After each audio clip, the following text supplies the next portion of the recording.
hi friends అందరికి hi చెప్తానయ్య good morning చెప్పవా ఏం చేస్తున్నావు చాయ్ తాగుతున్నావా అందులో ఏమన్నా పాలు ఉన్నాయా పాలు చాయ్ రెండు కమాండ్ చేసుకొని తాగుతున్నాం మా కన్నయ్య తాగు తాగు కాలుతుందా మనోళ్ళకి ఇవ్వవా చాయ్ మరి పప్పి పెట్టు మన ఫ్రెండ్స్ పప్పి పెట్టు ముద్దు పెట్టు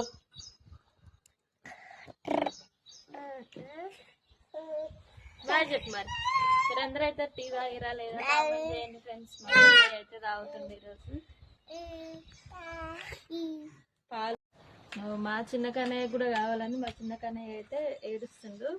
మా పెద్దోడు అయితే మంచిగా కూర్చొని చాయ్ తాగుతుంది టాట్రా ఆటోనా టాట్రా అది ఏంటిది అది టాట్రా ఆటోనా